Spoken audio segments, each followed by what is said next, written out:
never show mercy. They are prey. So you've played in the superhero sandbox before, obviously, Avengers, Kick-Ass.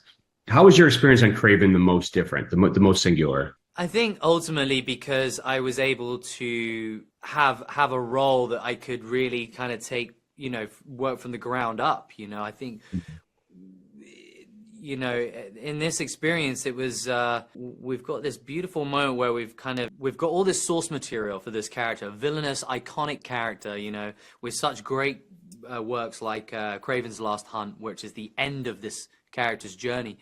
And being able to kind of work backwards from that and really find what was the root of that person's, like that character's darkest demons.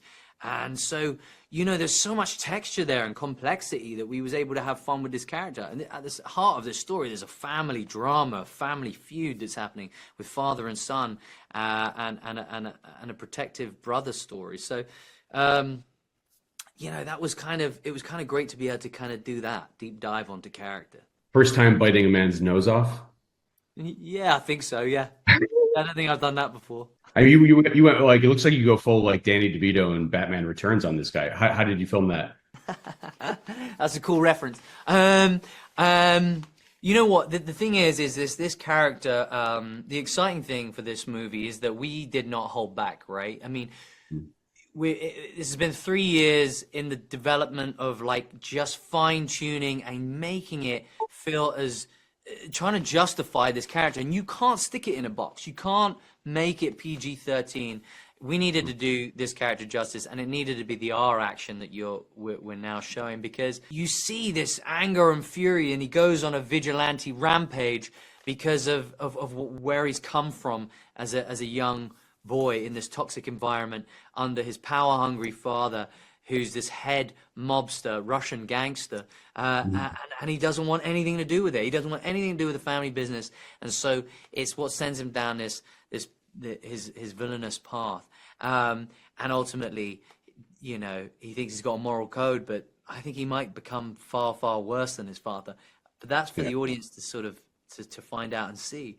There's a lot of twists and turns in this, and there's a lot of emotion and heart. How would you describe his physicality? I mean, it's animalistic, obviously, right? But like, almost looks like some of the movement you're doing is like parkour. Can you talk about that and like what how you capture that physicality? Yeah, I mean, there's this combination of many things, parkour being one, gymnastics, those kind of movements. He's very agile. He moves like an animal would move, right? We did a lot of things called quadruped, meaning I had to go on all fours and be able to learn how to move on all fours, climb, rock climb, all these different kind of movements. At the same time, I was also trying to put on a hell of a lot of weight and size, because when you look at a character on the comic books, he's just ginormous shoulders and arms, but then he's also shredded. And I was like, damn, that's the costume. If I'm doing my job right, I've got to look like that character as well as carry all this sort of this depth and weight to this character.